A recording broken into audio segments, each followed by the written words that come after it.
It's your boy Poddy Ali. This is the game. We got Fresco Trey in the building. What's going on, player? What's going on, man? Thanks for having me. Oh, for sure, man. You've been going crazy out there. You got the viral song, Need You going. You know what I'm saying? So I had to do a little digging, and I'm like, cuz, it's fire. Appreciate you know it. I'm definitely late to the game, but, I'm in the game, though. Oh, good. Better late than never, man. For sure. How did you get started in music? Man, my sister, she got me started around, when I was, 18. She kind of just, she threw me in the fire with the music. She's been doing music. Her name Ashley. She just kind of took me under her wing and threw me in the fire with it. That's what's up. So when Need You drop, right? Because we do this for the barbershop, man. We look at what you guys do in the industry, and we like, man, I know homie probably getting all the girls, you know what I mean, stuff like that. Yeah. So what was that atmosphere like when Need You dropped, like when it was going crazy? Just in general, or you talking about from the girls? Just for in general, how your life was, how people was reacting to you, you know what I'm saying? It was just a lot of moving pieces. A lot of things came up, a lot of places that I need to be at. People wanting to, meet, do this, interviews. It was a lot of artists reaching out, willing to work at that time, willing to just, get behind me. It kind of was just it was like a lot of good momentum for real. Just, different people, different stations, different blogs, different this, different that, just reaching out, trying to get in early and just, work with me. It was a great feeling, great experience. That's what's up, man. A lot of people say when I interview a bunch of people and they like it went so fast, like it just came.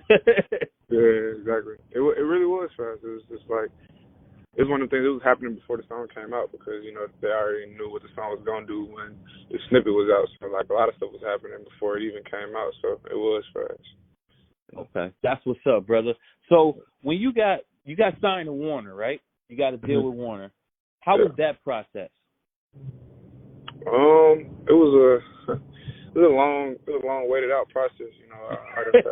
It was. I got my dad with me, so he always preached to be patient. Me personally, I was ready to sign because I was ready to get out the city and do my thing. But he preached patience to me, so we waited it out. We weighed our options, and we feel like we came with the best option. And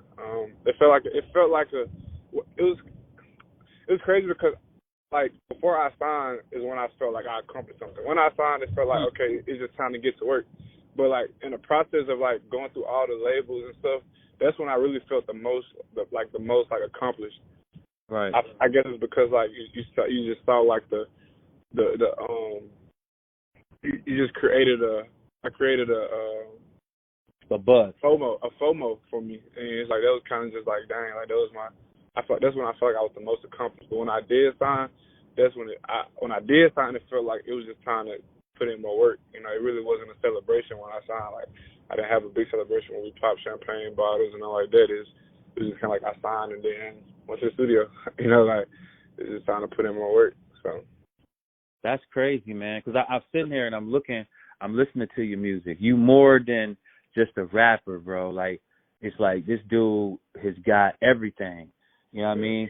And so I never ask everybody this question. So I'm gonna ask you this because I see you're not one dimensional. So what is the greatest song that has ever been made in your eyes? The greatest song that's ever been made in my eyes. That's a tough question. That's a very tough question. There's so much music in this world. It's right. A tough question. The greatest song that's ever been made. I ain't gonna lie. For me, it got to be "Family Business" by Kanye West.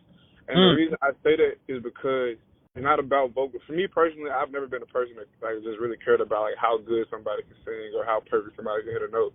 I've always been the type of person that if I can feel it, then that's when I love it the most. And I feel like that song, I don't know, I feel like he hit so many topics that resonated with me in that song that I don't know, it just took over forever, for real, because I don't know, that song, I'm big on family. My family big on family. Even if you're not blood, if you got the qualities that we look for, loyalty and all that, you family. So when you talk about family business, I feel like he hit a lot of topics with that song. So to me personally, I say Family Business is probably one of the greatest songs ever made. Perfectly said, my guy. Yeah. We're gonna get into this single 7-Eleven. It has to be some kind of significance for it. Talk about it. 7-Eleven? Yes, sir. 7-Eleven is one of them songs I made because, like you said, I make a lot of songs with like a lot of stuff. It's like what I'm going through with is whoever, girl, whatever. 7-Eleven is one of them songs I really wanted to just make just to have fun. Like I was coming back home for a little bit, and I wanted to make a fun song just so I could have my boys around, we could turn up, and that was one of them songs. So I just was having fun in the studio with this one, and you know, whatever came out, I feel like it was gonna be special, and this song was special to me. I feel crazy, man. The song fire. You know what I mean? Appreciate Someone sent it to me. I was like, okay, we're gonna go crazy with this.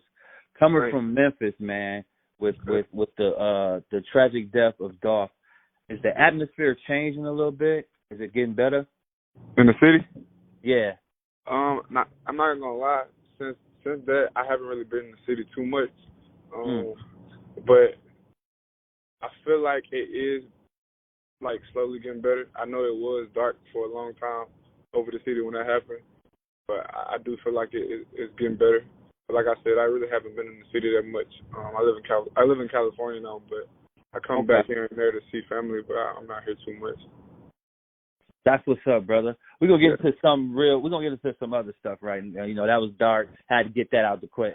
Yeah. You know, the PDs want me to ask all that. But give me a you know, and you don't got to go there if you don't want to. But give me a crazy story where a groupie just went out of her way to get to you. Let me see. We're in the barbershop, baby. We be watching y'all. We like, man, I wish I could be on a tour bus. Let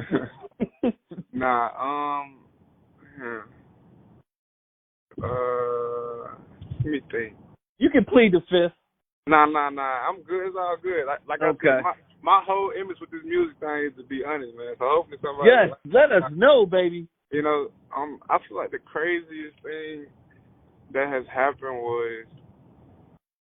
I ain't gonna lie. It really ain't nothing too crazy other than some girl like really like.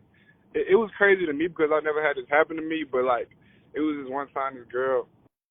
We was chilling. It was like a group of us, but me and her ended up being in the same room together. We was just talking about life, and obviously I could tell she liked me. The feelings weren't mutual, but so we was just talking about life, chopping it up, and come the next day. I'm hearing whispers in the crowd saying that me and the girl had did something that night. And we hadn't did a single thing. Like I slept on the totally opposite side, whatever. Like we hadn't did nothing. You know what I'm saying? And then like she had went because usually a lot is guys that lie about what they do to girls. Right. But she, I don't know. She said that we did that, and you know what I'm saying, like bragging about it. Not in no derogatory way, but like bragging that we did it. And I'm just like, that's crazy because literally I didn't touch her, look at her in that type of way, anything. That was just crazy for me. That's nuts, man. Because usually it is the other way around. And you know what? These other guys would have took her down. Yeah, so, no, most definitely. She wasn't an ugly girl. Like she wasn't. This just wasn't my type of my vibe, you know. For sure, man. I appreciate you, brother. You got a nice head on your shoulder, I can tell. We're going to go crazy with this single. Go ahead and holler out your social media one time for me. Hey, I'm Fresco Trey on every platform you on. FRESCO TREY, Fresco Trey.